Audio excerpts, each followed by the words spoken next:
tadi, Pak. Oh, putus-putus juga ya, Bapak, Iya. Ibu. Apakah sekarang sudah bisa? Bisa ya, jelas.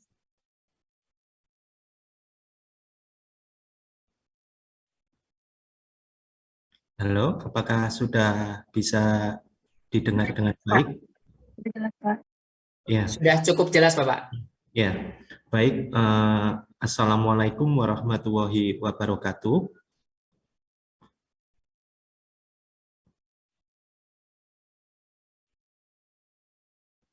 Baik. Terima kasih atas waktunya. Di sini saya diberikan kesempatan ya, diberikan amanah untuk mengisi diklat Kepala Perpustakaan Sekolah dan Madrasah ya, atas kerjasama dari Prodi Perpustakaan Sains Informasi UIN Purwokerto dan CV Pustaka ya. Jadi pada kesempatan kali ini saya akan menjelaskan mengenai topik atau materi mengenai literasi informasi gitu ya. Jadi sebelum masuk ke materi mungkin sedikit intro saja ya. Jadi bahwa kalau berbicara mengenai perpustakaan ya, jadi berbicara mengenai perpustakaan itu mesti semua orang ya, kalangan baik pemerhati perpustakaan, pustakawan, akademisi itu selalu mengaitkan dengan konteks literasi gitu ya. Sampai-sampai ada salam literasi gitu ya Bapak Ibu ya. Mungkin sudah pada tahu ya salam literasi orang yang biasanya bekerja di perpustakaan. Jadi literasi informasi ini bagian dari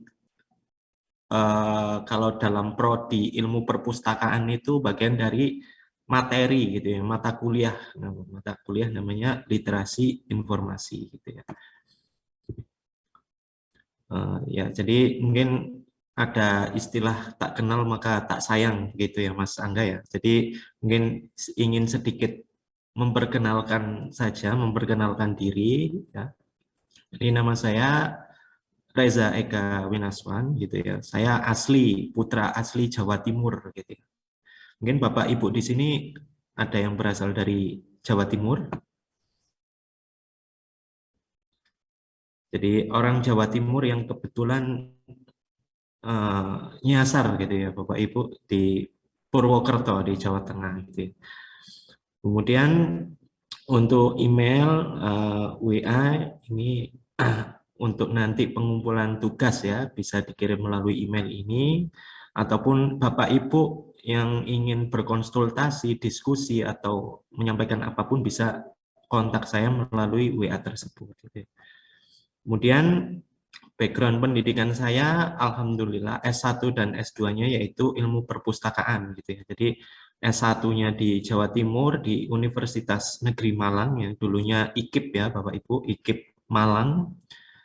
Kebetulan buka prodi baru dulu, prodi S1 ilmu perpustakaan tahun 2014 dan selesai 2018 dan saya mengambil studi lanjut S2 di UIN Jogja gitu dengan konsentrasi yang sama itu ilmu perpustakaan dan informasi.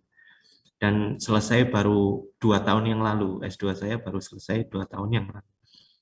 Gitu, mungkin itu saja ya biar tahu gitu ya siapa yang ngomong tentang literasi informasi ini background pendidikannya apa, barangkali mungkin nanti bertanya-tanya begitu ya. Baik Bapak Ibu peserta diklat Kepala Perpustakaan Sekolah yang saya hormati. Jadi ini sebelum masuk ke materi literasi informasi, saya sedikit memberikan gambaran gitu ya, ngomongin tentang literasi negara kita, gitu, negara tercinta kita, bangsa Indonesia ini. Kalau di ranking gitu ya, kira-kira kalau di ranking menurut survei ini, Indonesia itu posisinya gitu ya, posisinya mendapatkan ranking 60 gitu ya, minat bacanya gitu. Ini sangat jauh ya, maksudnya masih banyak negara-negara lain yang bisa gitu ya. Contohnya Finlandia, Norwegia, kemudian Islandia itu 3 besar negara di dunia yang memiliki kemampuan masyarakatnya begitu ya. Masyarakatnya memiliki kemampuan literasi yang bagus gitu ya. Sedangkan di Indonesia sendiri bisa dikatakan masih sangat jauh gitu ya, minat baca berkaitan dengan literasinya gitu ya. Nah, kemudian kalau ditilik atau ditinjau lebih jauh lagi, kalau paling tinggi kemampuan membaca anak itu paling tinggi di Pulau Jawa gitu ya.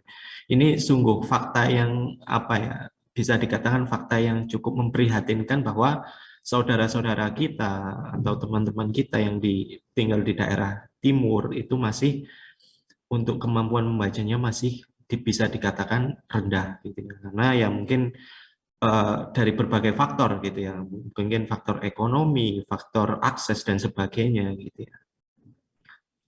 Gitu. Jadi ini mungkin gambaran survei gitu ya tentang literasi di negara kita, tingkat literasi Indonesia di ranking dunia. Ini saya ambil dari STEMIT, webnya STEMIT, Facts of Literacy Indonesia gitu ya. Dan itu juga dipaparkan bahwa negara maju itu per tahun orang-orangnya rata-rata mengkonsumsi atau membaca buku itu 20-30 per tahun. Itu kalau negara maju. Sedangkan kalau di Indonesia itu 3 buku saja per tahun gitu ya. Jadi perbandingan itu sungguh sangat jomplang gitu ya, sungguh sangat berbanding jauh dengan negara-negara maju gitu. Makanya ini juga menjadi PR kita bersama ya, Bapak Ibu sekalian yang bekerja dalam sektor pendidikan formal, khususnya di bidang perpustakaan, ini menjadi PR tugas yang sangat berat gitu ya, sangat berat bagi kita untuk meningkatkan indeks literasi masyarakat kita gitu.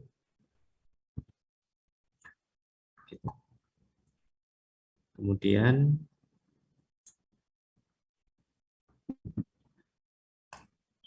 nah ini latar belakang. Jadi latar belakang kenapa literasi informasi ini penting untuk diberikan pada kegiatan diklat pada kali ini gitu ya. Jadi latar belakang kenapa literasi informasi ini menjadi bagian integral dari dunia perpustakaan gitu ya. Jadi yang pertama karena kalau berbicara mengenai literasi informasi itu tidak hanya dalam dunia pendidikan formal, Bapak Ibu sekalian. Jadi dalam segala lini kehidupan kita, gitu, kehidupan manusia ini kemampuan ini sangat dibutuhkan, gitu, ya, sangat dibutuhkan. Jadi tidak hanya dalam sektor pendidikan formal, tapi dalam segala aspek kehidupan, gitu ya. Jadi kehidupan bermasyarakat, kehidupan sosial dan sebagainya, informasi ini penting. Apalagi kalau mengingat era sekarang ini kan era media sosial, era-era dunia digital yang di mana informasi itu nggak bisa terkontrol, gitu. Informasi itu sangat banyak jumlahnya, makanya kemampuan literasi informasi ini sangat penting, tidak hanya dalam sektor pendidikan, tapi dalam segala lini kehidupan kita, gitu. Kemudian yang kedua, latar belakangnya yaitu kemampuan literasi informasi ini bukan suatu tipe yang tiba-tiba gitu ya. Kalau kata Pak Aris kemarin bukan ilmu laduni, tapi literasi informasi ini harus dilatih dan dibiasakan gitu ya. Jadi apalagi kalau dalam dunia pendidikan sekolah gitu ya, harus dilatih dibiasakan agar para siswa itu paham tentang konsep literasi informasi ya, tapi tidak hanya siswa juga, tapi para gurunya juga paham gitu, mengerti ya akan kompetensi literasi informasi ini. Kemudian keterampilan literasi informasi ini bagian dari berpartisipasi dalam masyarakat informasi gitu ya. Meskipun kalau lihat datanya tadi ya, lihat data indeks literasi kita masih jauh dan masih kalau ngomongin masyarakat informasi itu kita sangat belum bisa ya, belum bisa dikatakan masyarakat informasi, tapi keterampilan ini Bapak Ibu sekalian, itu menjadi syarat penting bagi partisipasi dalam masyarakat gitu ya. Jadi kita dalam sebagai makhluk sosial gitu ya, tentu berhubungan dengan banyak orang gitu ya. Tentu dengan hubungan itu akan menciptakan sebuah informasi-informasi yang harus dicerna gitu ya, harus dianalisis dan sebagainya. Tidak melulu kita menerima informasi itu mentah-mentah. begitu. Kemudian ini ya, dalam konteks pendidikan formal, pendidikan literasi informasi ini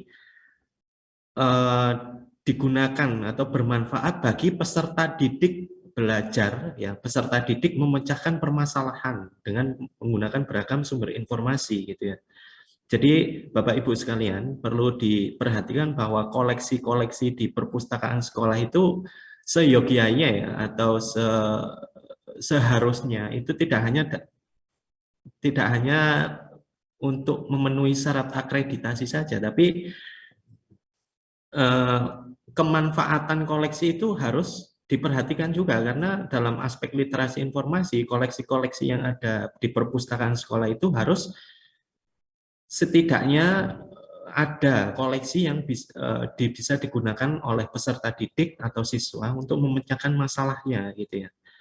Dan masalah mungkin kalau dalam konteks sekolah tugas gitu ya, mungkin ada yang punya minat tertentu dan sebagainya, masalah-masalahnya, mungkin koleksinya itu harus menunjang gitu ya Bapak Ibu sekalian. Jadi tidak hanya untuk formalitas saja koleksi-koleksi yang ada di perpustakaan, tapi juga dipikirkan juga koleksi yang manfaatnya itu ada bagi peserta didik, bagi siswa-siswa di sekolah.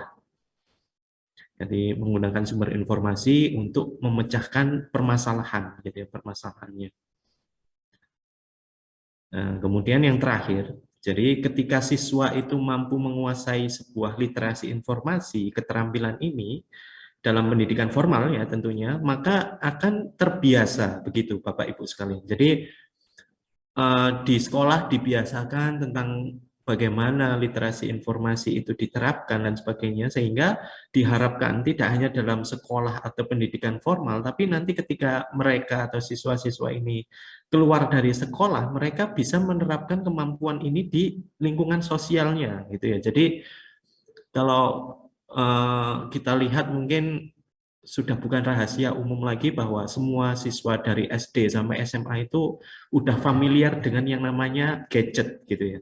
Sudah familiar dengan namanya internet. Makanya kemampuan literasi informasi ini nggak hanya ada di sekolah saja, pendidikan formal, tapi dalam kehidupan lingkungan sosialnya ini juga bisa diterapkan, gitu ya. Jadi tidak berhenti sampai di sekolah saja, di sekolah diterapkan, mengerti, tapi ketika siswa tersebut keluar dari sekolah, akhirnya nggak dipakai lagi ilmunya, gitu ya. Jadi makanya literasi informasi ini penting, gitu ya, Bapak Ibu sekalian. Jadi ini ringkasan, gitu ya, ringkasan latar belakang kenapa literasi informasi ini penting gitu bagi kehidupan. Ini mungkin kalau dalam mata kuliah literasi informasi di Prodi Ilmu Perpustakaan ini diberikan selama 1 semester, gitu ya. Tapi dalam diklat ini disampaikan 90 menit, gitu ya. 90 menit kalau dihitung biasanya kuliah itu 2 SKS, 1,5 jam. Jadi kalau di Prodi Ilmu Perpustakaan ini 1 semester Bapak Ibu sekalian. Dia mahasiswa disuruh observasi, disuruh terjun langsung ke masyarakat untuk menerapkan kemampuan literasi informasi. Bapak Ibu sekalian, jadi ini ada sebuah susunan hierarki, gitu ya, susunan 6 kategori keterampilan literasi menurut UNESCO yang perlu dipahami atau perlu dimengerti oleh masyarakat kita di abad ke-21 ini ya.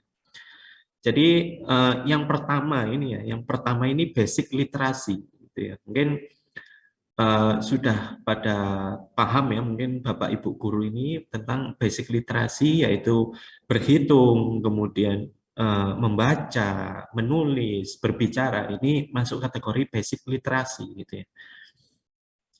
Jadi basic literasi ini kalau dalam konteks sejarah ya, dulu program basic literasi ini program utama negara kita ketika pasca kolonial, gitu ya. Jadi pasca kolonial, pasca penjajahan itu kan masyarakat kita mungkin dalam hal membaca, menulis itu sangat kesulitan. Nah, ini basic literasi ini merupakan salah satu program gitu ya, program pemerintah ketika itu pasca kolonial untuk mendidik masyarakat Indonesia agar bisa setidaknya membaca gitu ya, setidaknya membaca, menulis ataupun berhitung gitu ya, itu basic literasi.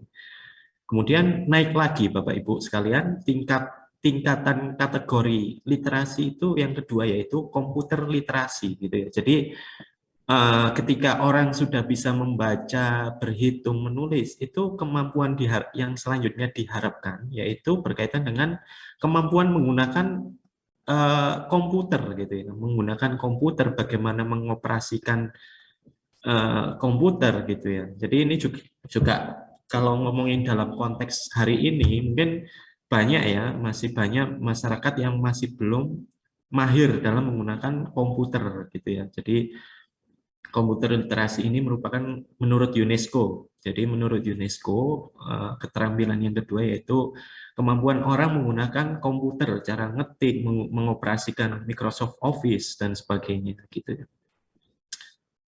Nah, kemudian media literasi gitu ya, literasi media. Jadi media literasi ini kategori ketiga gitu ya. Jadi bagaimana orang-orang ini bisa menggunakan media secara cerdas, secara baik, secara apa ya, bijak gitu ya. Jadi dalam hal kategori ini media literasi masuk dalam tingkatan ketiga gitu ya. Kemudian selanjutnya yaitu distance education e-learning gitu ya. Jadi menurut UNESCO, pembelajaran menggunakan e-learning ini juga bagian dari keterampilan literasi di abad 21 gitu ya. Mungkin ini teori ini dicetuskan sebelum COVID ya. Jadi era-era COVID setahun atau 2 tahun yang lalu ini distance education e-learning ini menjadi kemampuan yang sangat penting ya Bapak Ibu sekalian. Mungkin UNESCO ini sudah meramalkan gitu ya. Jadi sudah meramalkan akan ada model education e-learning menggunakan pembelajaran jarak jauh dan sebagainya. Jadi menurut UNESCO, kemampuan literasi yang wajib gitu ya, yang wajib dikuasai oleh masyarakat di abad 21 yaitu pembelajaran e-learning gitu ya. Salah satunya ya seperti kita saat ini gitu ya, belajar bersama menggunakan Zoom meeting, menggunakan Google Meet, ada yang dari Maluku, ada yang dari Kalimantan dan sebagainya bisa berkumpul dalam satu media yang namanya e-learning ini ya, distance education e-learning. Kemudian selanjutnya yaitu menurut UNESCO itu ada cultural literasi gitu ya. Ini berkaitan dengan kebudayaan gitu ya. Jadi tentang lingkungan sosial, tentang ras, agama, kemudian ras agama, terus kemudian lain-lainnya berkaitan dengan kebudayaan ini juga harus dimiliki gitu ya. Kemampuan melek akan sadar tentang bahwa Indonesia misalnya negara yang plural, negara yang banyak suku, ras, dan agama ini wajib dikuasai, gitu, wajib dipahami oleh masyarakat, gitu ya. Apalagi kalau berbicara perpustakaan sekolah ini juga wajib dikenalkan semenjak dalam pendidikan formal, gitu ya. Kultural literasi. Kemudian yang terakhir berkaitan dengan literasi informasi, gitu ya. Jadi terakhir menurut UNESCO yaitu information literacy. Jadi yang akan kita pelajari ini yang terakhir ini gitu. Jadi Bapak Ibu sekalian perlu diketahui bahwa keenam komponen kategori menurut UNESCO ini tidak bisa dilepaskan, dipisah satu ataupun dua. Jadi 6 ini apa ya, semacam satu kesatuan yang tidak bisa dilepaskan gitu ya. Jadi ketika orang bisa menggunakan komputer itu diwajibkan juga bisa dipaksa untuk memiliki kemampuan yang basic dulu, membaca, berhitung, gitu kan. Komputer berhubungan dengan teks, angka dan sebagainya gitu. Jadi keenam komponen kategori ini itu tidak bisa tidak bisa dilepaskan, gitu. Tidak bisa dipisah, tidak bisa di satu aja, misalnya satu aja lah, itu tidak bisa. Jadi keenam ini menjadi komponen yang saling memiliki keterkaitan gitu ya. Begitu.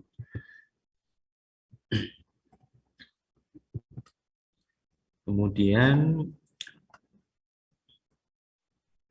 nah ini tentang literasi informasi gitu ya. Jadi tadi seperti yang awal saya jelaskan ya, bahwa ngomongin tentang perpustakaan gitu ya, tidak hanya perpustakaan sekolah, tapi perpustakaan perguruan tinggi, perpustakaan umum dan sebagainya, itu erat kaitannya dengan yang namanya literasi gitu, literasi informasi.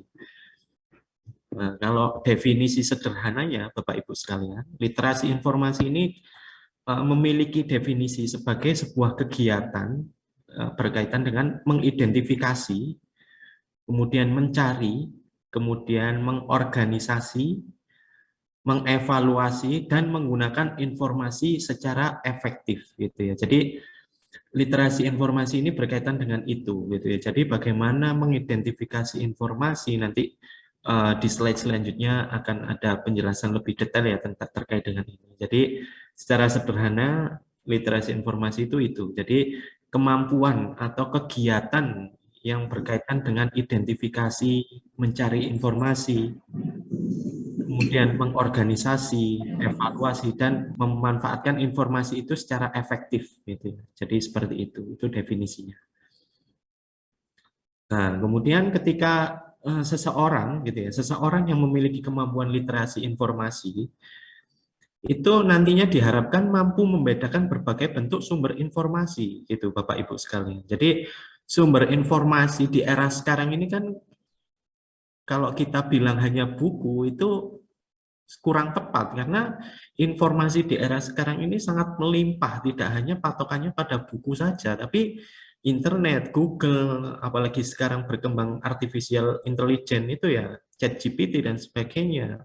Itu kan sumber informasi sebenarnya, tapi mungkin dulu ya era-era 80, era-era zaman dulu mungkin informasi ya dari buku gitu ya, dari buku, dari koran dan sebagainya. Tapi kalau berbicara dalam konteks hari ini, misalnya informasi itu nggak hanya dari buku saja gitu ya, tapi juga dari mana-mana gitu, dari internet. Makanya kita ya sebagai individu, mungkin Bapak Ibu sekalian yang dalam pendidikan formal sekolah itu harus beradaptasi. Jadi harus beradaptasi dengan melimpahnya sumber informasi. Makanya sekarang banyak perpustakaan sekolah yang sudah mulai apa ya, sudah mulai beradaptasi, misalnya menggunakan atau menggunakan komputer, dikasih komputer di perpusnya untuk cari browsing siswa dan sebagainya. Itu kan salah satu bentuk ikhtiar pengelola perpustakaan untuk beradaptasi dengan perkembangan zaman gitu ya. Karena kita nggak bisa tertutup ya Bapak Ibu sekalian, di era sekarang ini kita nggak bisa apatis, nggak bisa tertutup dengan perkembangan zaman. Misalnya alah wis ngene wae lah, ora usah sing aneh-aneh, perpustakaan wis buku dan sebagainya, tidak bisa seperti itu karena eranya sudah berubah ya Bapak Ibu sekalian. Eranya sudah era digital dan sebagainya. Bahkan di salah satu perpustakaan perguruan tinggi di Jogja ya, di perpustakaan FISIP UGM itu sudah menggunakan konsep bookless library. Jadi di situ perpustakaannya hanya susunan komputer saja di situ. Jadi kalau Bapak Ibu sekalian pengen berkunjung ke perpustakaan Visipol ya, Visipol UGM cari buku, di sana nggak ada. Karena di sana sudah bentuknya digital semua. Di sana ketika kita datang disuguhi dengan komputer-komputer yang berjejer dan di situ ada e-booknya gitu, e-journal dan sebagainya gitu. Makanya eranya perpustakaan ini anu ya sangat cepat ya, sangat cepat gitu ya. Jadi perpustakaan bisa dikatakan sebagai organisme yang dinamis seperti yang dikatakan oleh Pak Aris kemarin ya, bahwa Ranganathan, seorang tokoh perpustakaan dari India, mengatakan bahwa library is growing organism. Jadi perpustakaan itu sebuah organisasi yang terus berkembang, dinamis gitu ya Bapak Ibu. Jadi enggak statis, enggak kalau misalnya di perpustakaan dibuat seperti buku-buku saja yang ditinggalkan oleh siswa, apalagi siswa-siswa atau anak-anak zaman sekarang ini sudah familiar dengan namanya gadget gitu ya. Jadi harus mulai beradaptasi gitu ya. Mungkin untuk Pak, bagaimana kalau misal dana dan sebagainya ya, mungkin bisa diusahakan dan sebagainya. Tapi itu secara teori seperti itu ya. Jadi perpustakaan harus menyesuaikan dengan perkembangan zaman. Jadi ini ya yang tentang literasi informasi yang kedua, bahwa literasi informasi ini diharapkan mampu memberikan siswa pengetahuan cara membedakan berbagai bentuk sumber informasi yang digunakan untuk pemecahan masalahnya, gitu ya. Jadi pemecahan masalah tugas, PR dan sebagainya ini yang dimaksud dalam konteks pemecahan masalah itu seperti itu. Nah, kemudian kalau berbicara mengenai literasi informasi, ini erat kaitannya dengan pembelajaran sekolah dan universitas. Kenapa? Karena kalau melihat konteks definisinya ya Bapak Ibu sekalian, itu kan sangat kompleks ya, dari mulai mengidentifikasi sampai menggunakan informasi itu secara efektif gitu ya. Kalau ngomongin sekolah mungkin diberikan PR atau diberikan tugas oleh gurunya, disuruh misalnya membuat sebuah esai atau membuat sebuah karangan bebas. Itu kan mereka tentunya sekarang kalau ngomongin anak zaman sekarang, mereka langsung larinya ke internet gitu ya. Makanya literasi informasi ini erat kaitannya dengan pembelajaran di sekolah gitu ya. Apalagi universitas Bapak Ibu sekalian. Jadi universitas mahasiswa diberikan tugas, itu kan mahasiswa dikasih tugas suruh cari buku A di perpustakaan. Nah, itu kan mereka di situ dipaksa gitu ya Bapak Ibu sekalian, dipaksa untuk menerapkan tahapan-tahapan ini, mulai dari mengidentifikasi buku, misalnya buku ini cocok untuk tugasnya atau tidak, kemudian mencarinya itu dengan efektif, apakah mencari ini langsung menuju koleksi atau tanya pustakawan atau seperti apa, ini kan erat kaitannya dengan itu. Makanya di poin ketiga ini, kenapa dijelaskan bahwa literasi informasi ini erat kaitannya dengan lingkup pendidikan formal, sekolah dan universitas. Meskipun tadi sudah dijelaskan ya, bahwa literasi informasi ini nggak hanya di pendidikan formal, di lingkungan kehidupan masyarakat ini juga penting, tapi literasi informasi ini erat gitu ya, sahabatnya gitu ya, bahasa gaulnya sahabat dari sekolah dan universitas.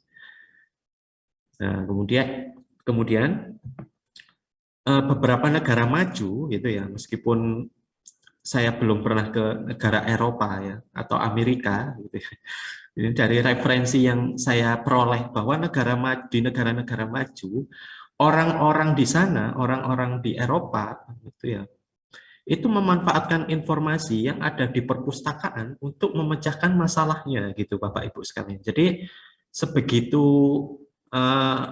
manfaatnya gitu ya, sebegitu, kalau bahasa Jawanya kanggo, seberapa kanggo perpustakaan di sana, karena orang-orang di sana ketika ada masalah itu larinya ke perpustakaan gitu ya, bukan ke Google.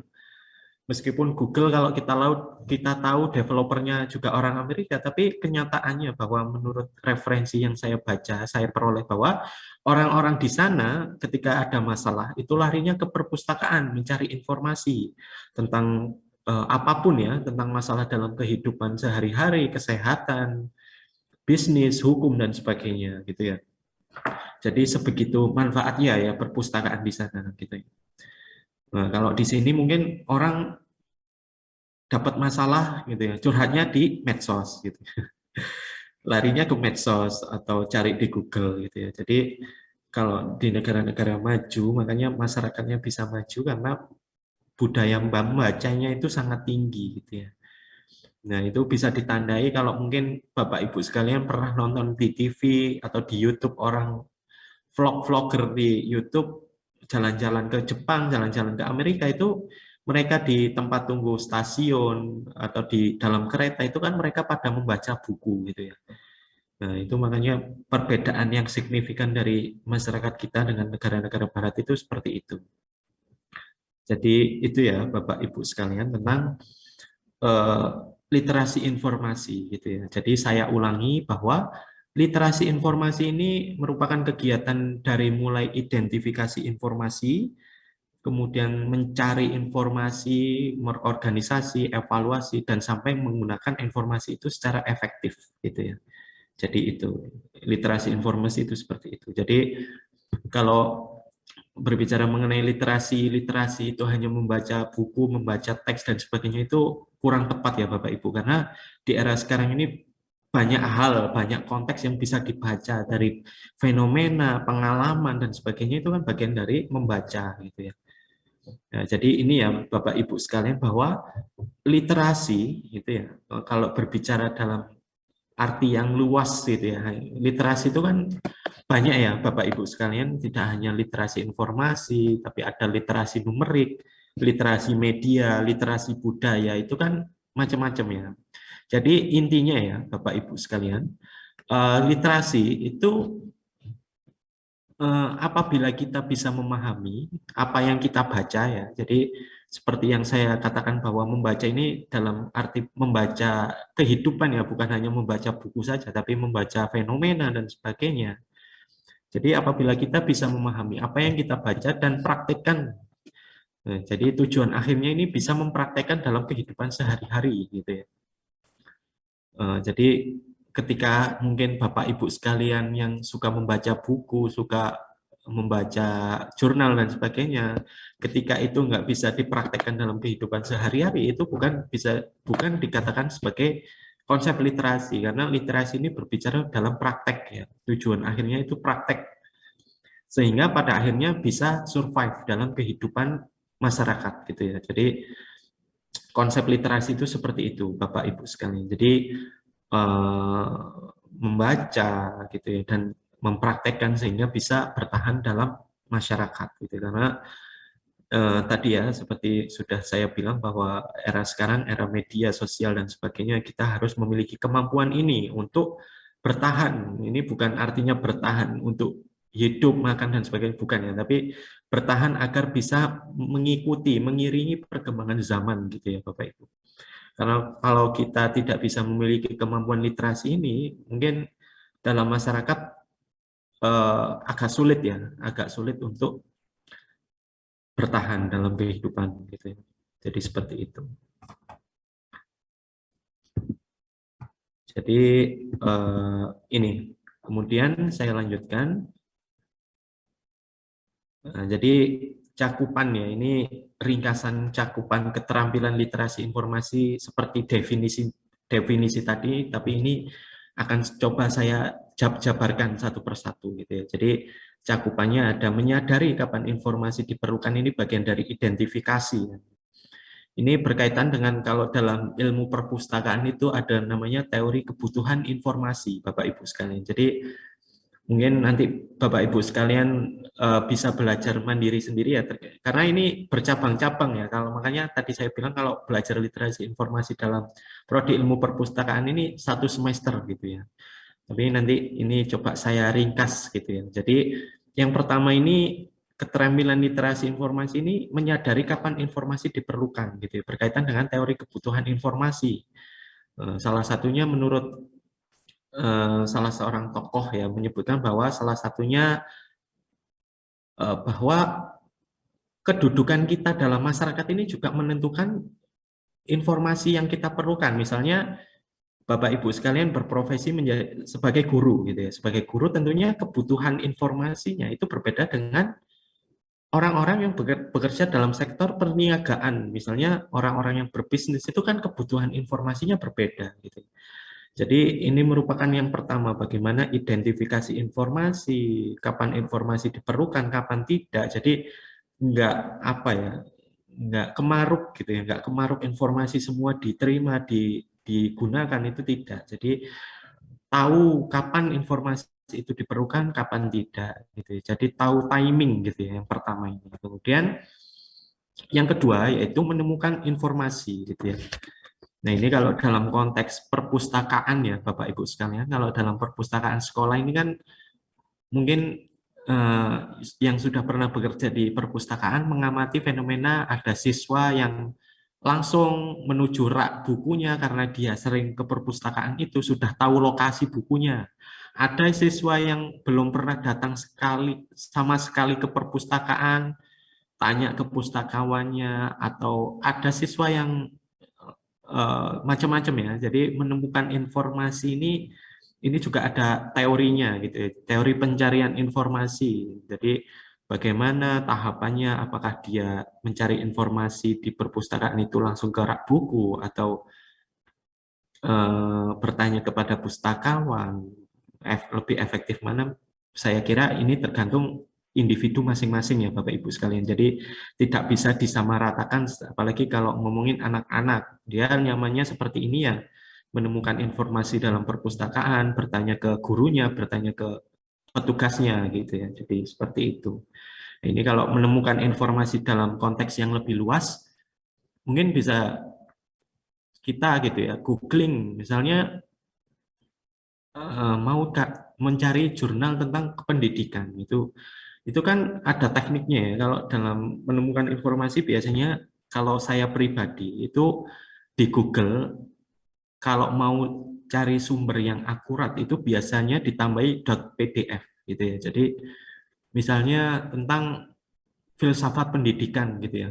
Ketika kita cek di Google tanpa ada tahu cara menemukan informasi yang efektif, itu kan Google miliaran ya Bapak Ibu sekalian. Jumlah datanya itu kan banyak sekali. Nah, itu cara efektifnya agar mempersempit pencarian biasanya kalau saya itu menggunakan ditambahi .pdf. Jadi di situ akan muncul referensi-referensi yang ilmiah gitu ya. Karena kita kan bekerja dalam pendidikan formal, diajari bagaimana referensi itu harus dari sumber yang jelas. Mungkin Bapak Ibu ketika waktu kuliah juga begitu ya. Jadi biasanya ditambahi .pdf, di situ akan muncul gitu ya, akan muncul jurnal, skripsi, tesis, disertasi orang-orang yang dipublikasikan. Gitu ya.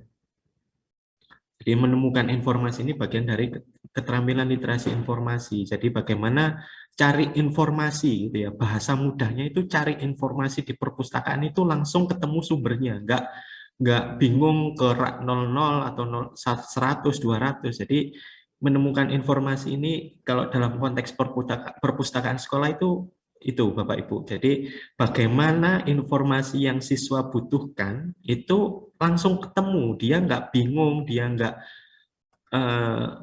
apa ya, nggak kebingungan lah ya, nggak kebingungan mencari buku yang dia inginkan. Nah, ini menemukan informasi ini banyak sekali turunannya, salah satunya pencarian informasi tadi. Gitu ya.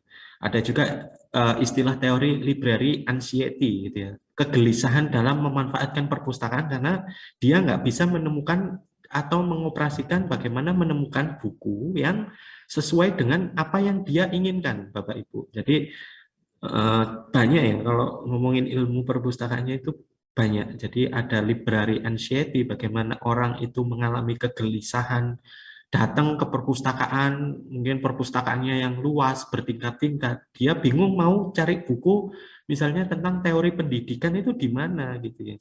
Caranya itu seperti apa, itu dia nggak tahu.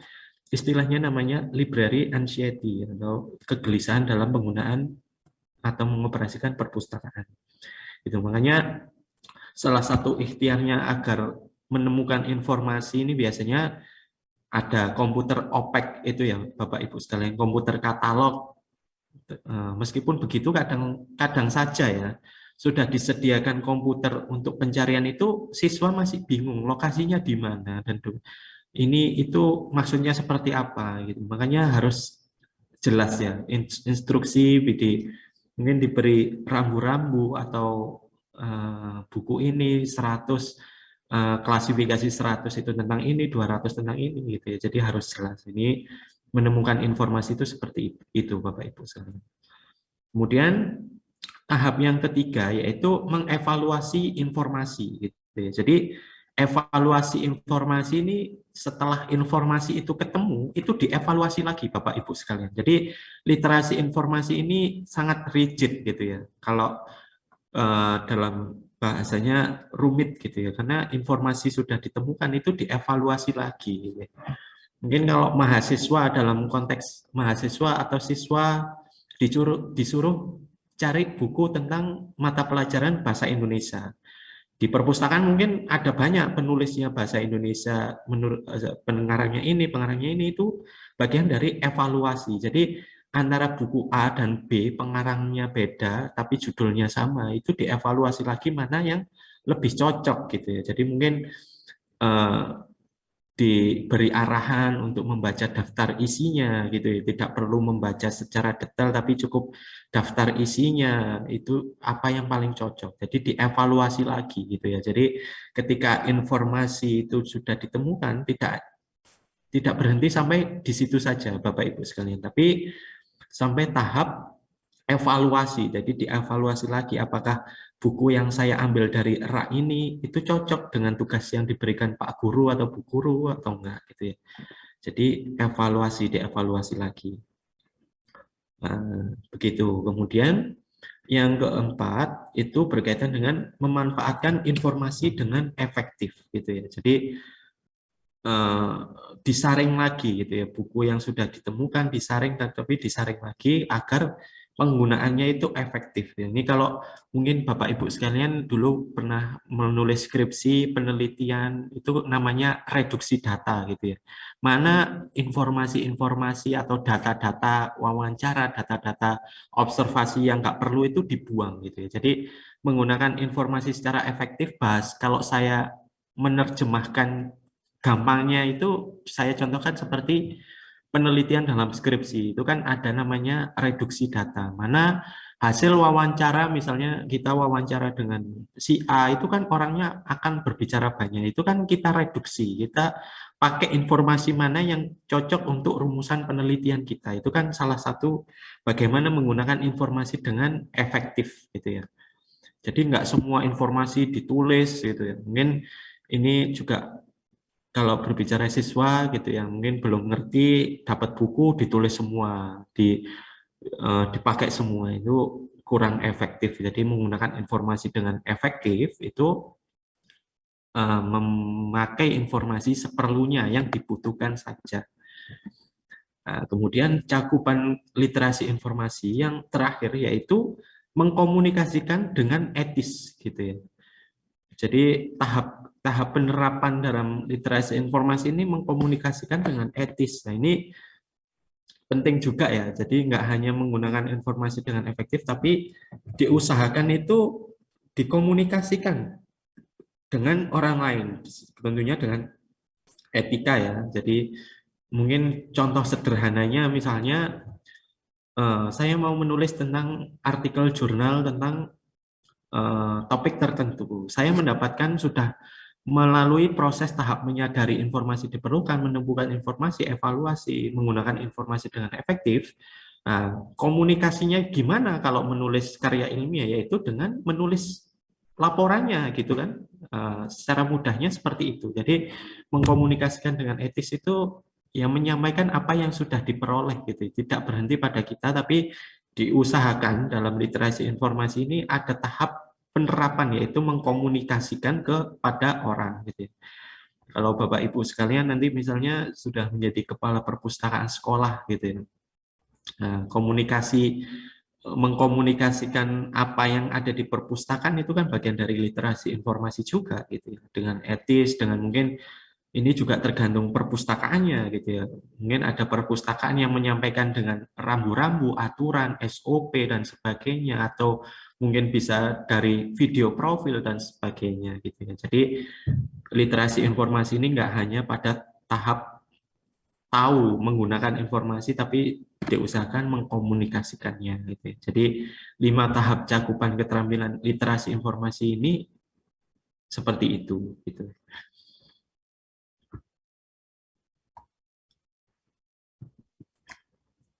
Apakah sudah bisa dipahami, Bapak Ibu?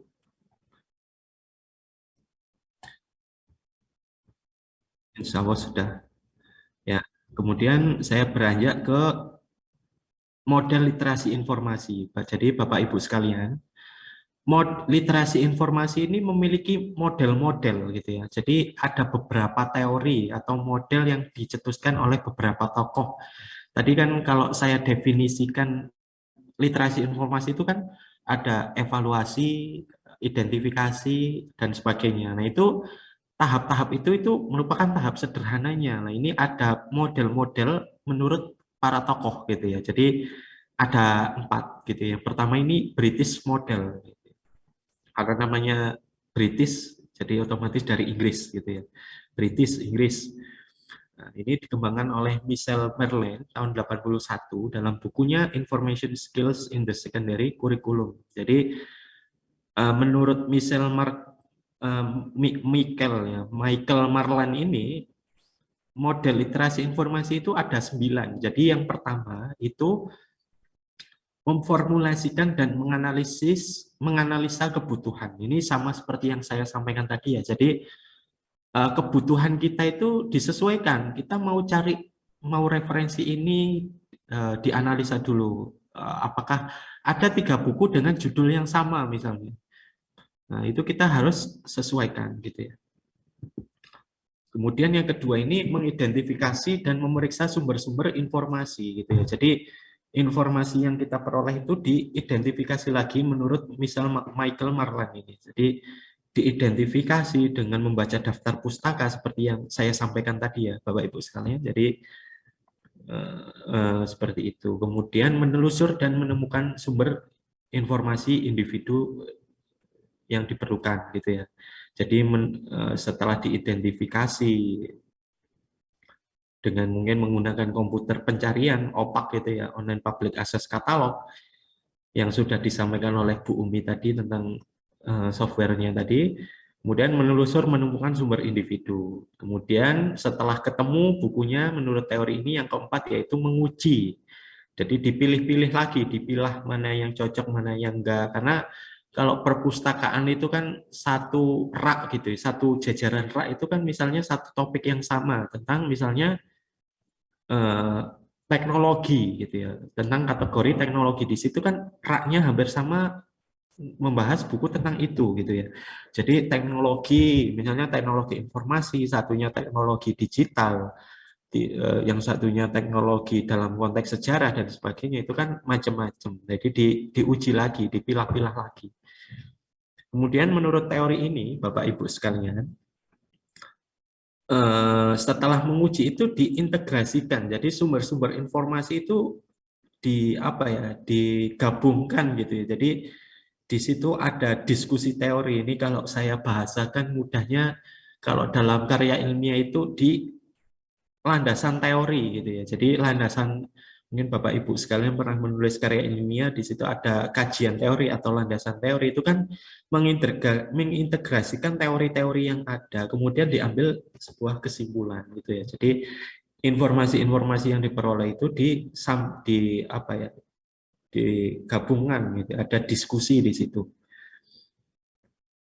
Kemudian disimpan dan disortir informasinya, kemudian menginterpretasikan, menganalisis atau mensintesiskan, evaluasi, dan mempresentasikan, mengkomunikasikan informasi. Nah, ini bedanya teori ini, ada evaluasinya di terakhir. Setelah dievaluasi, ada evaluasi lagi gitu ya. Kalau menurut saya pribadi ini terlalu terlalu memperpanjang waktu dalam pencarian informasi gitu ya, karena di tengah-tengah sudah ada menguji, memilah, tapi kok di terakhir ada dievaluasi lagi gitu. Ini menurut British model gitu. Nah, kemudian teori yang kedua tentang literasi informasi ini ada Big Six gitu ya. Jadi Big Six ini mungkin kalau dalam orang-orang perpustakaan ini cukup populer Bapak Ibu sekalian, cukup dikenal karena banyak mahasiswa-mahasiswa ilmu perpustakaan menulis karya akhir tentang literasi informasi ini menggunakan model Big Six ini, Big Six. Jadi ini dari Amerika Serikat ya, teori ini. Kalau yang pertama tadi dari Inggris, kalau yang kedua ini dari Amerika gitu ya. Jadi Big Six ini bisa dikatakan teori yang masyhur gitu, teori yang dikenal oleh kalangan akademisi perpustakaan.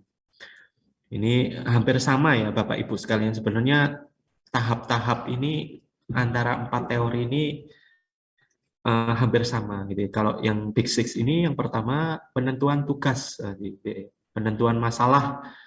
Dia dapat masalah, dapat tugas apa itu ditentukan dulu, kemudian mencari informasi itu juga perlu distrategikan. Bagaimana mencari informasi itu yang efektif. Bagaimana mencari informasi itu yang nggak lama-lama, nggak buang-buang waktu gitu ya. Strategi pencarian informasi. Kemudian yang ketiga, nah ini lebih rigid ya Bapak Ibu sekalian, tahapannya itu ada strateginya. Kemudian yang ketiga ada aksinya, pencarian sumber informasi yang diperlukan gitu ya. Kemudian pemanfaatan informasi yang sudah diperoleh gitu ya, dimanfaatkan, misalnya buku itu dibaca di tempat atau dipinjam atau difotokopi, itu bagian dari pemanfaatan informasi yang diperoleh. Ini kalau dalam konteks perpustakaan gitu ya. Apakah buku itu dipinjam, bawa pulang, atau dibaca di perpustakaan atau difotokopi gitu ya. Kemudian pengintegrasian informasi dari sumber informasi yang diperoleh gitu ya. Sama hampir sama ya, sama yang pertama tadi British model itu ada integrasi informasi. Kemudian yang terakhir ini Big Six menjelaskan bahwa ada evaluasi terhadap hasil informasi yang diperoleh gitu ya, atau dan proses pemecahan masalah. Ini Big Six, jadi teori Big Six tentang literasi informasi. Kemudian teori yang ketiga, Bapak Ibu sekalian, model literasi informasi itu Empowering Eight. Ini sama, jadi antara Big Six dan Empowering Eight ini duo maut gitu ya Bapak Ibu sekalian. Jadi duo maut untuk ketika ada mahasiswa mau menulis skripsi, menulis karya ilmiah tentang literasi informasi, dua teori ini biasanya digunakan sebagai pisau analisisnya gitu ya. Jadi dua Empowering X sama Big Six tadi teori yang cukup terkenal kalau di dunia perpustakaan untuk menganalisis kemampuan literasi informasi pemustaka atau pengunjung perpustakaan, bagaimana mengamati fenomena orang datang itu seperti apa gitu ya, diwawancara dan sebagainya, orang datang ke perpustakaan itu sudah tahu apa yang dicari atau belum dan sebagainya.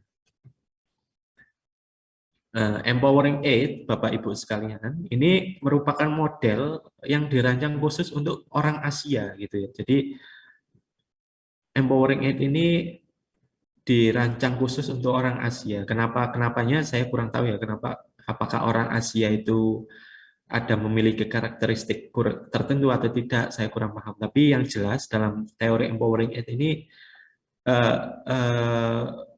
perbedaan dengan teori-teori lain itu khusus untuk orang Asia. Jadi dalam pertemuan internasional workshop ya, IFLA ini salah satu, untuk diketahui Bapak Ibu, IFLA ini salah satu organisasi perpustakaan gitu ya, apa kayak WHO-nya kalau di kesehatan ya, IFLA ini yang menaungi perpustakaan-perpustakaan di dunia. International Federation Library Association. Jadi teori Empowering Eight ini hasil dari workshop ketika IFLA dan Mills University itu melakukan pertemuan. Nah ini kalau Bapak Ibu sekalian melihat slide PPT ini hampir mirip-mirip semua gitu. Nah, kalau Empowering Eight ini perbedaan yang paling mencolok itu ada di poin ke-5 Bapak Ibu sekalian. Jadi di poin ke-5 itu ada yang namanya menciptakan sebuah pengetahuan baru dari informasi yang terkumpul gitu ya. Jadi ini merupakan kekhasan dari Empowering Eight. Jadi setelah menemukan informasi, memilih sumber informasi, menyusun informasi, ini menurut teori ini menciptakan sebuah pengetahuan baru gitu ya. Jadi orang itu disuruh untuk memaksa, dipaksa ya bahasanya, dipaksa untuk menciptakan sebuah pengetahuan baru dari informasi yang dicari tadi gitu ya. Kemudian tidak hanya dari menciptakan, tapi juga mempresentasikan pengetahuan baru yang sudah tercipta. Ini kalau dalam dunia akademis ini bisa diwujudkan dalam karya ilmiah gitu kan, atau dalam buku, dalam majalah, koran dan sebagainya. Jadi ditampilkan, di show up ke publik. kemudian memberi penilaian terhadap pengetahuan baru itu, dan terakhir mengaplikasikan pengetahuan baru tersebut gitu ya.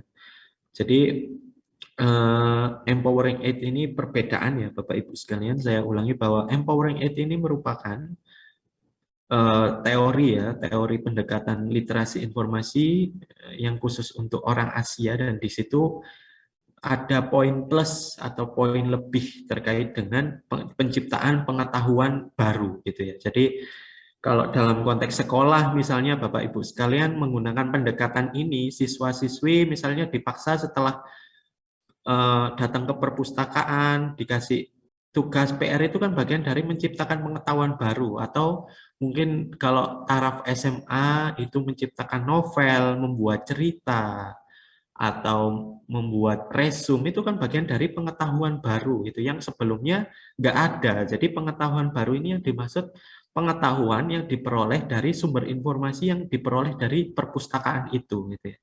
Mungkin kalau SD terlalu berat ya kalau nulis buku atau dan sebagainya, tapi misalnya SMA, SMP itu kan sudah mulai mengerti ya Bapak Ibu sekalian, misalnya dengan menerapkan Empowering Aid, misalnya perpustakaan mengadakan lomba menulis puisi, menulis resensi, atau menulis karya-karya ilmiah lainnya yang sesuai dengan pendidikan ya Bapak Ibu sekalian tentunya. Jadi bedanya Empowering Aid ini seperti itu. Jadi orang pemustaka itu dipaksa untuk menciptakan sebuah pengetahuan baru gitu ya, dan mengaplikasikannya. Kemudian Bapak Ibu sekalian, yang keempat, yang terakhir ini produk lokal Indonesia, pendekatan literasi informasi yang menciptakan. Kalau satu tadi kan dari Inggris, kemudian yang kedua itu dari Amerika, yang ketiga tadi sama dari Barat juga, tapi yang kebetulan juga dilahirkan dari konferensi yang ada di Sri Lanka. Nah, yang keempat ini merupakan produk atau model literasi informasi yang dikembangkan di Indonesia oleh beberapa pegiat gitu ya, pegiat literasi, yang kemudian diterbitkan dalam buku yang pertama, edisi pertama itu 2008 dan edisi kedua 2010 oleh penerbit Atmajaya. Nah, Bapak Ibu sekalian, coba Bapak Ibu sekalian amati ya, 7 langkah knowledge management hasil produk anak bangsa ini itu merupakan adopsi dari teori-teori yang sudah ada sebelumnya, tapi dikembangkan lagi, gitu ya. Dikembangkan lagi, mungkin dielaborasi, disatukan, tapi ada sedikit perubahan redaksi, gitu ya. Jadi menurut 7 langkah knowledge management itu yang pertama perumusan masalah gitu ya. Kalau Bapak Ibu tadi cermati antara 3 teori sebelumnya itu sama. Jadi semua itu ada merumuskan masalah. Kemudian yang kedua identifikasi sumber informasi dan akses informasi. Ini juga menjadi pembeda ya antara yang lain, karena identifikasi dan akses ini dijadikan satu poin gitu ya. Kemudian yang ketiga yaitu mengevaluasi sumber informasi. Kemudian yang keempat menggunakan informasi, dan kelima menciptakan karya. Ini jadi adopsi dari Empowering Aid ya, menciptakan karya ini tadi kalau bahasanya Empowering Aid itu kan menciptakan pengetahuan baru. Jadi di 7 langkah knowledge management ini menciptakan karya. Ini sangat cocok untuk diterapkan di perpustakaan sekolah atau di sekolah ya. Kalau dikasih karya ilmiah mungkin terlalu berat bagi mereka, tapi karya-karya itu kan luas ya, karya seni, lukisan misalnya Bapak Ibu sekalian, atau karya-karya lain itu kan bisa diproduksi, tapi sumber dia tahu untuk menciptakan karya itu dari informasi-informasi yang ada di perpustakaan gitu ya. Jadi mungkin Bapak Ibu sekalian nanti bisa membuat rencana gitu ya untuk mengembangkan perpustakaan sekolah agar rame, agar banyak peminatnya, itu dengan misalnya mengadakan sayembara lomba cipta karya, lukisan, gambar, atau puisi. Tapi syaratnya misalnya harus mencari buku di perpustakaan. Itu kan bagian dari ikhtiar untuk memanfaatkan perpustakaan agar koleksinya itu bisa manfaat gitu kan. Jadi menciptakan karya, misalnya suruh bikin puisi, suruh bikin lirik lagu, tapi harus inspirasinya itu dari buku-buku yang ada di perpustakaan gitu ya. Kemudian mengevaluasi dan pembeda dari sebelumnya, kalau knowledge management ini itu ada menarik pelajaran atau kesimpulannya, lesson learning dari apa-apa yang sudah dilalui itu harus menurut knowledge management ini menarik sebuah pelajaran gitu ya. Jadi lesson learning gitu ya. Begitu Bapak Ibu sekalian. Jadi saya ulangi kembali bahwa ngomongin tentang literasi, berbicara mengenai literasi informasi itu erat kaitannya dengan model-modelnya gitu ya. Kalau tadi saya paparkan definisinya itu kan simple, sederhana, tapi kalau ada teori-teorinya itu ada beberapa gitu ya. Ada yang seperti ini, ada mencari informasi, pengetahuan baru dan sebagainya. Baik Bapak Ibu sekalian, dari beragam konsep tadi ya yang mungkin sudah saya paparkan tadi,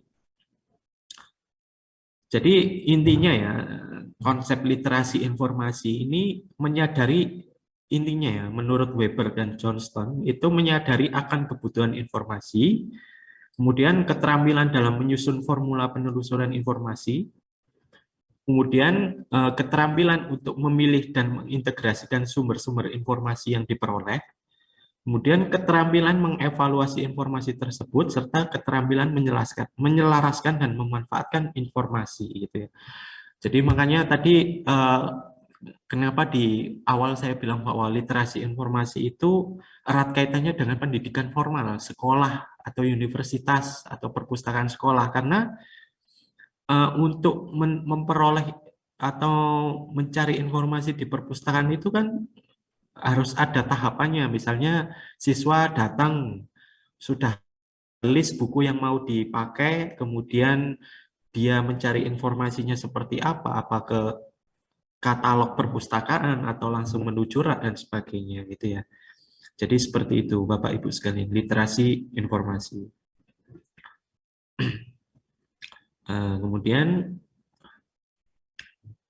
literasi informasi tentang standarnya Bapak Ibu. Jadi ada 3 kategori. Jadi kategori yang pertama atau standar yang pertama itu ketika ngomongin standar ya, standar literasi informasi. Yang pertama itu siswa yang melek informasi. Jadi Bapak Ibu sekalian, melek informasi ini sebutan untuk literasi informasi ya. Orang yang paham literasi informasi itu bahasa mudahnya melek informasi.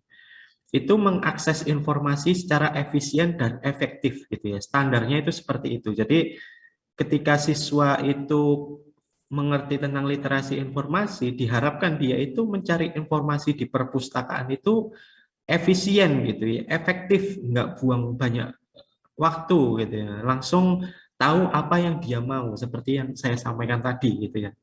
Jadi nggak muter-muter dulu, mau nyari buku ini, masih bingung dan sebagainya gitu ya. Kemudian standar 2, siswa yang melek informasi itu mengevaluasi informasi secara kritis dan kompeten gitu ya. Jadi kritis ini dalam arti mampu memilah ya. Jadi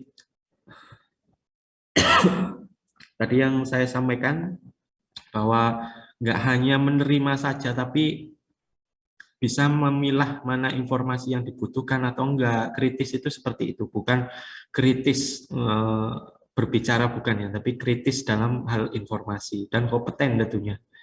Kemudian dalam standar 3, siswa yang melek informasi menggunakan informasi secara akurat dan kreatif ini ya. Jadi penerapan menurut standar 3 ini, informasi yang diperoleh itu dipakai secara akurat dan tentunya kreatif gitu ya. Kreatif ini dalam arti luas ya. Mungkin dibuat untuk penerapan dalam kehidupan sehari-hari atau seperti apa gitu ya. Masing-masing siswa mungkin tentu memiliki keterampilan atau peminatan yang berbeda-beda ya, Bapak Ibu sekalian.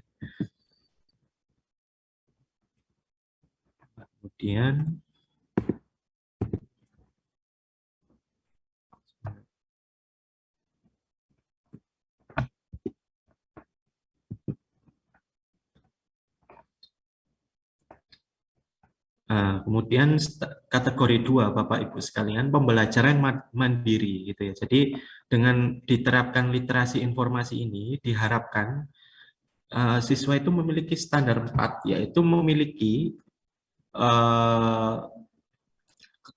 memiliki kemampuan gitu ya, melek informasi dan menggunakan informasi berkaitan dengan minat pribadinya gitu ya. Jadi mungkin dalam satu sekolah itu bisa jadi satu antara siswa lain itu memiliki minat berbeda. Makanya literasi informasi ini penting gitu ya untuk memetakan minat-minat siswa gitu ya.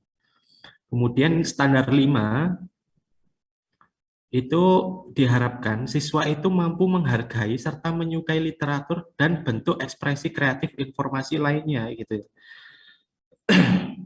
Jadi diharapkan dengan kemampuan literasi informasi di sekolah ini siswa menghargai gitu ya, menghargai buku-buku yang ada di perpustakaan sekolahnya, nggak dicoret-coret, nggak disobek, nggak dirusak dan sebagainya gitu ya. Jadi karena dia tahu bahwa buku yang dia pakai itu bernilai informasi yang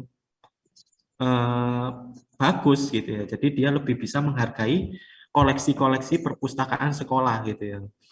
Apalagi kalau berbicara tentang anak-anak begitu ya Bapak Ibu yang suka mungkin SD yang suka menggambar, mencoret-coret, buku dicoret-coret gitu ya. Jadi ini juga penting berkaitan dengan vandalisme buku, perusakan buku gitu ya.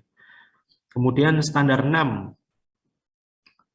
Nah, jadi standar 6 ini dalam penelusuran informasi ini diusahakan sama ya sebenarnya, sama seperti yang kategori 1 tadi. Jadi dalam penelusuran informasi ini diharapkan baik gitu ya.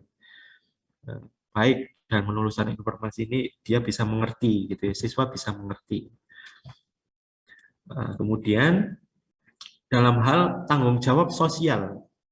Nah, ini yang penting ya Bapak Ibu sekalian yang saya sampaikan tadi bahwa diharapkan literasi informasi ini nggak hanya sampai pada tahap pendidikan formalnya saja, tapi ketika dia keluar sekolah, ketika dia dalam berbaur dengan lingkungan sosialnya, itu diharapkan dia masih mampu menerapkan kemampuan ini. Nggak hanya literasi informasi ini digunakan untuk mencari buku di perpustakaan, mencari informasi di sekolahnya, tidak, tapi ketika dia di lingkungan masyarakat, dia juga diharapkan mampu memiliki kemampuan ini, gitu. Karena dalam modul ini ya, Bapak Ibu sekalian, kategori 3 ini ada tanggung jawab sosial. Jadi siswa ini diharapkan mampu memberikan sumbangan positif pada komunitas masyarakat.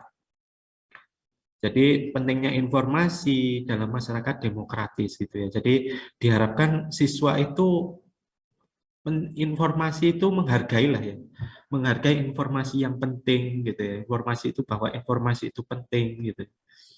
Kemudian dalam standar 8 siswa ini diharapkan mampu mempraktekkan perilaku etis terhadap informasi dan teknologi informasi. Nah ini mungkin kalau menurut saya standar 8 ini yang paling penting ya Bapak Ibu sekalian, karena kalau kita amati bersama-sama dalam media sosial itu mungkin ada ya beberapa banyak kasus anak-anak yang berawal dari media sosial. Ini menjadi perhatian kita semua mungkin ya dalam hal literasi informasi ini bisa mempraktekkan siswa ya, anak-anak bisa mempraktekkan perilaku etis terhadap informasi dan teknologi informasi. Ini dia siswa diharapkan nggak sembrono gitu ya Bapak Ibu sekalian, nggak ngawur dalam ketika dia pegang HP, dia punya kuasa terhadap informasi yang dimiliki itu nggak sembarangan gitu ya. Jadi dia lebih paham tentang informasi yang ada di teknologi informasi. Kemudian standar 9, nah ini diharapkan siswa itu ketika memiliki keterampilan literasi informasi ini bisa berpartisipasi secara efektif dalam kelompok gitu ya, dalam kelompok masyarakat gitu ya. Karena tadi ya bahwa masyarakat kita sekarang masyarakat yang familiar dengan di dunia digital, dengan dunia media dan sebagainya. Nah, dengan kemampuan literasi informasi ini diharapkan siswa itu dapat berpartisipasi secara efektif dalam masyarakat atau lingkungan sosialnya. Begitu Bapak Ibu sekalian. Kemudian implementasi gitu ya. Mungkin Bapak Ibu sekalian bertanya-tanya gitu. Bagaimana penerapan program literasi informasi di sekolah itu seperti apa sih gitu ya. Jadi ini saya petakan gitu ya. Jadi bagaimana mengimplementasikan literasi informasi dalam konteks sekolah ya, dalam konteks pendidikan formal, yaitu yang pertama menempatkan pada orientasi siswa baru gitu ya. Jadi ketika penerimaan siswa baru itu ya, mungkin ada pengenalan kalau di perguruan tinggi ospek itu ya. Itu diharapkan pengelola perpustakaan sekolah itu menempatkan program-program perpustakaan sekolah di kegiatan pengenalan itu, Bapak Ibu sekalian. Jadi nggak hanya pembelajaran sekolah yang dikenalkan, tapi diusahakan perpustakaan itu turut naik namanya di situ. Jadi punya tempat ketika ada orientasi siswa baru gitu ya. Jadi dikenalkan bahwa di sini ada sumber informasi sekolah ini, misalnya SMPA mempunyai sumber informasi gitu ya, di perpustakaan gitu ya. Jadi menempatkan pada orientasi siswa baru. Sehingga ketika dia nanti mungkin siswa tersebut sudah menjadi bagian dari warga sekolah, dia nggak bingung lagi bahwa cari buku harus beli, tidak harus, bahwa di sekolah itu juga ada disediakan buku yang disediakan untuk dipinjam. Kemudian menempatkan sebagai program perpustakaan, gitu. Ini juga yang kedua ini, Bapak Ibu sekalian, itu sudah banyak mungkin diterapkan oleh sekolah-sekolah yang perpustakaan sekolahnya itu menggunakan inovasi-inovasi gitu ya. Misalnya kalau Bapak Ibu tahu sekalian ada duta perpustakaan, kemudian ada relawan perpustakaan, itu kan bagian dari program perpustakaan untuk menerapkan implementasi literasi informasi. Nanti di slide selanjutnya akan saya beri contoh sekolah yang sudah menerapkan. Kemudian menempatkan sebagai program user education atau pendidikan pemakai. Mungkin ini bagian integral dari yang pertama ya Bapak Ibu sekalian. Jadi user education itu otomatis nanti masuk ke orientasi siswa baru. Jadi ada siswa baru dikenalkan dengan user education. Bagaimana dikenalkan, bagaimana mendaftar anggota perpus, kemudian bagaimana menggunakan komputer di perpustakaan, bagaimana cara mencari buku yang sesuai, bagaimana meminjam buku, bagaimana cara mengembalikan buku, itu kan perlu diedukasi Bapak Ibu sekalian. Jadi itu bagian dari literasi informasi, karena anak-anak itu kan ya mungkin nggak tahu ya bagaimana perpustakaan, mekanismenya seperti apa. Yang tahu mungkin di situ hanya tumpukan buku atau apa. Padahal di situ ada sistem yang mengatur siswa-siswa tersebut untuk memanfaatkan perpustakaan gitu ya. Jadi implementasi literasi informasi di sekolah ini bisa diterapkan dalam tiga ini Bapak Ibu sekalian. Tapi yang pertama dan yang ketiga itu menjadi satu rangkaian, bisa dikatakan sebagai satu rangkaian untuk mengimplementasinya gitu. Nah, Bapak Ibu sekalian, ini saya berikan gambar layar ya, salah satu perpustakaan yang menurut saya luar biasa gitu ya. Artinya dia nggak hanya perpustakaannya itu nggak pasif Bapak Ibu sekalian. Jadi perpustakaan di SMA 5 Malang, Jawa Timur ini luar biasa ya. Jadi kalau Bapak Ibu punya media sosial Instagram bisa dicek ya, dicari perpustakaan SMA 5 Malang, di situ apa ya, kegiatan-kegiatannya itu sangat menarik gitu. Jadi kalau orang lihat itu mungkin itu bukan perpustakaan, tapi itu sebuah organisasi baru di luar sekolah gitu, kayak apa ya, semacam kelompok belajar tapi namanya perpustakaan. Jadi di situ dimasukkan implementasi literasi informasi di SMA 5 Malang Jawa Timur ini diimplementasikan dalam bentuk kegiatan ekstrakurikuler Bapak Ibu. Jadi ada ekstrakurikuler itu namanya library club gitu ya, kelompok perpustakaan. Nama pastinya saya agak lupa, tapi di situ yang jelas ada memasukkan gitu ya, memasukkan ini bagian dari yang kedua ini tadi ya, menempatkan sebagai program.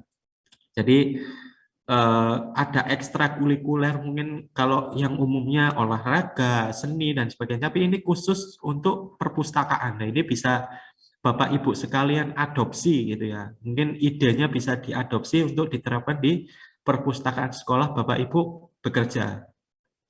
Jadi buku-buku yang ada di SMA 5 Malang ini hampir enggak 100% itu dari pengadaan buku Bapak Ibu sekalian, tapi dari karya-karya siswanya gitu ya. Jadi karya siswa-siswanya itu maaf, menciptakan sebuah karya buku gitu ya, menciptakan sebuah karya buku dan kemudian dilayankan di perpustakaannya sendiri gitu ya. Jadi mungkin ada ya, kalau untuk formalitas perpustakaan ini ada buku yang dari pengadaan, tapi ada beberapa buku-buku itu dari karya siswanya sendiri gitu. Ini bisa dikatakan sebagai inovasi yang luar biasa ya Bapak Ibu. Kemudian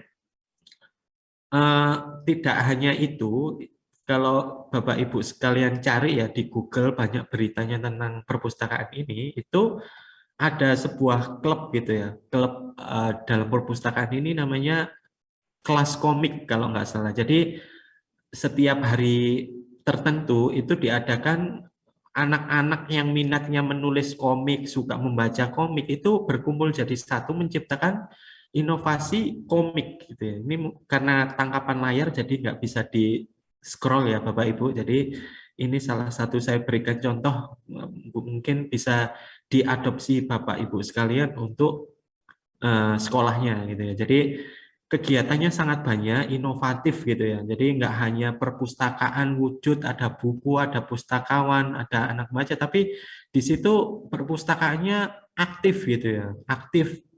Sampai kemarin sebelum saya menyampaikan materi ini, saya sempat cari-cari browsing-browsing, bahkan siswa-siswa yang tergabung pada library club dan juga pustakawannya itu sering diundang ke sekolah lain untuk memberikan apa ya, memberikan informasi, memberikan apa ya, gambaran tentang perpustakaan SMA 5 Malang ini bukan hanya sebagai perpustakaan tapi juga sebagai wahana untuk berkreasi siswanya. Ini kalau kita tarik jauh ke belakang tadi tentang materi saya ini kan menciptakan karya gitu ya. Jadi perpustakaan sekolah dalam implementasi literasi informasi ini seperti ini Bapak Ibu. Jadi nggak hanya perpustakaan, ada buku, ada petugas, ada siswa yang berkunjung, tidak hanya itu, tapi diusahakan itu hidup gitu ya. Jadi sehingga mungkin nanti pimpinan mungkin bisa seneng gitu ya, karena perpustakaan terus inovasi dan sebagainya gitu ya. Nah ini bagus ya, ini merupakan role model yang saya berikan dalam materi ini, studi kasus ya tentang program penerapan literasi informasi di sekolah gitu ya. Jadi seperti itu. Jadi otomatis siswa kan jadi mikir gitu ya. Oh iya, perpustakaan itu nggak hanya buku. Kalau di SMA 5 di situ ada kegiatan menarik. Jadi semacam apa ya? Kelompok belajar jadinya ya, bukan apa ya? Bukan lagi semacam perpustakaan yang konvensional gitu ya, Bapak Ibu. Kemudian ini merupakan contoh rancangan program literasi informasi gitu ya, yang saya gambarkan. Nah, kalau tadi contoh konkretnya yang dilakukan SMA 5 Malang ya. Nah, ini rancangan program literasi informasi mungkin bisa menjadi gambaran Bapak Ibu untuk diterapkan di sekolahnya gitu ya. Dan ini saya berikan contoh yaitu pertemuan khusus untuk pengenalan jasa layanan perpustakaan ketika tahun ajaran baru. Jadi ketika tahun ajaran baru itu diusahakan pengelola perpustakaan sekolah ya. Pengelola perpustakaan sekolah itu turut show up ya. Jadi diusahakan jangan diem-diem baik gitu ya. Jadi diusahakan ikut serta, ikut aktif untuk mengenalkan lembaganya, unit yang dipimpinnya untuk mengenalkan perpustakaan gitu ya. Jadi materinya bisa pengenalan jam buka perpustakaan gitu ya. Kemudian pengenalan hak dan kewajiban anggota, misalnya dikenalkan haknya meminjam minimal 3 buku, maksimal berapa gitu ya. Kemudian kewajibannya, kalau telat mengembalikan didenda, kalau menghilangkan buku harus mengganti, itu kan kewajiban pemustaka. Kewajiban yang lain misalnya dilarang melakukan aktivitas yang sekiranya mengganggu pengunjung perpustakaan lain gitu ya.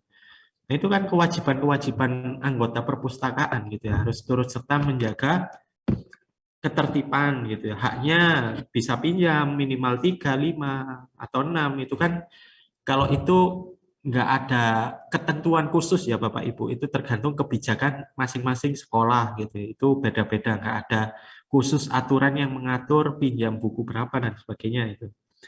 Kemudian pengenalan tata tertib, pengenalan koleksi yang dimiliki, dan yang terpenting ini pengenalan cara menggunakan katalog perpustakaan. Ini kalau yang poin ke-6 ini kan erat kaitannya dengan literasi informasi ya. Bagaimana cara menggunakan katalog, melihat katalog-katalog perpustakaan secara efektif ini kan perlu dikenalkan gitu ya. Jadi saya di awal bilang perlu dibiasakan, perlu dikenalkan. Karena kalau nggak gitu, siswa itu ya nggak peduli, cuek gitu ya. Makanya perlu ini dikenalkan. Ini contoh rancangan program literasi informasi mungkin yang nanti bisa digunakan untuk sekolah Bapak Ibu sekalian. Nah, ini sasarannya siswa baru atau guru baru ini juga perlu ya. Jadi tidak hanya siswa tapi mungkin guru-guru yang baru bergabung di unit sekolah Bapak Ibu itu juga perlu dikenalkan dengan program literasi informasi karena guru kan juga butuh bahan ajar untuk mencari sumber rujukan untuk mengajar gitu. Jadi nggak hanya siswanya, tapi gurunya juga menjadi sasaran gitu ya, Bapak Ibu, sasaran untuk program literasi informasi gitu ya. Gitu.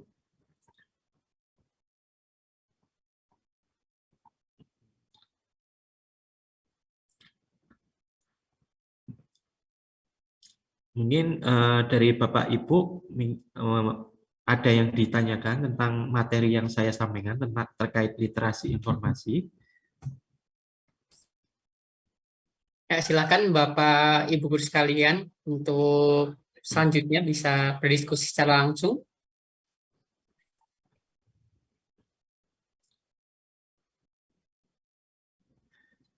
Ya, jadi mungkin barangkali sifatnya lebih ke sharing, tidak masalah ya Bapak Ibu sekalian, atau diskusi, saya lebih senang diskusi, sharing dan sebagainya gitu ya.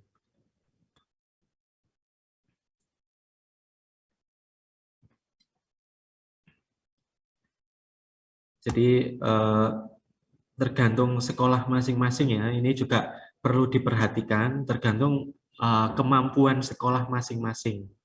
Misalnya mampunya seperti ini, programnya ya menyesuaikan gitu, tidak harus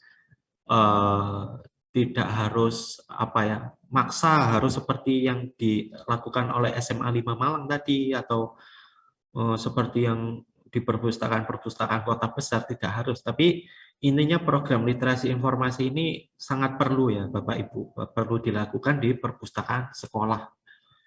Karena yang kalau kita ingat notabene-nya perpustakaan sekolah ya pengunjungnya anak-anak gitu ya. Bagaimana mengarahkan anak-anak itu bisa memanfaatkan informasi yang di perpustakaan itu secara efektif gitu. Nah, ini kalau berkaitan dengan efektif dan efisien ini Bapak Ibu bisa berdampak lebih dalam misalnya kerusakan bahan pustaka. Orang anak-anak yang nggak tahu cara mencari buku tentang misalnya bahasa Indonesia, akhirnya dia ngambil asal, dilihat judulnya nggak sesuai, balikinnya nggak sesuai aturan di didorong-dorong akhirnya bukunya sobek. Itu kan efeknya seperti itu. Efeknya bisa sampai pada kerusakan koleksi atau koleksi bisa rusak gitu ya, hilang dan sebagainya. Gitu. Tentang literasi informasi. Ya, halo, Iya, nggih. Pak Reza, mohon maaf, minta waktunya. Nggih, Pak. Gini Pak, di madrasah kami itu terdapat dengan mereka itu datang ke perpustakaan, membuka buku atau mencari dalam buku. Mereka anggap itu lebih cepat dan lebih simple buat mereka. Nah, terus dengan kondisi yang seperti itu sehingga minat membaca di sekolah kami itu mungkin sangat minim sekali, Pak. Ya, minim sekali. Nah, terus bagaimana cara untuk apa namanya? Menerapkan hal itu untuk mengalihkan mereka sehingga mereka itu mungkin bisa cara pelan-pelan lebih memihak kepada buku daripada HP mereka. Nah, itu bagaimana cara mengantisipasinya hal semacam itu. Terus yang kedua, apakah bisa program dari literasi informasi itu diterapkan di sekolahan kami yang mohon maaf yang sifatnya itu memang sangat lemah sekali dalam hal membaca atau bahkan mereka itu apa namanya mempunyai keinginan untuk membaca ke perpustakaan itu sangat minim sekali. Oke, terima kasih Bapak. Ya, terima kasih Pak Zainal. Tadi saya sempat ke lempar dari Zoom. Jadi intinya pertanyaan yang pertama itu siswa lebih gemar menggunakan HP, begitu ya Pak? Iya, iya. Iya. Ya, kalau ditanya seperti itu, mungkin juga kemarin sempat sudah disampaikan ya bahwa oleh narasumber lain bahwa mengadaptasi teknologi di perpustakaan itu sebuah keniscayaan Pak Zainal. Jadi tadi saya juga sudah bilang bahwa perpustakaan itu seharusnya sudah nggak lagi apatis atau tertutup terhadap dunia luar, teknologi dan sebagainya. Kalau kasusnya seperti di sekolah Pak Zainal, misalnya siswa lebih senang main HP atau main gadget dibandingkan buku, ya itu bisa mungkin diadakan misalnya lomba gitu ya, atau sayembara, lomba yang masih berkaitan dengan perpustakaan, tapi menggunakan perangkat mereka gitu. Misalnya apa? Sekarang banyak Pak Zainal, misalnya perpustakaan mengadakan lomba apa istilahnya sekarang game online itu lomba apa Mobile Legend atau apa itu kan banyak sekali. Jadi lomba-lomba atau program-program literasi informasi itu nggak harus kaku, harus pakai buku, membaca buku, memanfaatkan buku tidak, tapi harus menyesuaikan dengan zamannya gitu ya. Jadi ya mungkin bisa misalnya membuat inovasi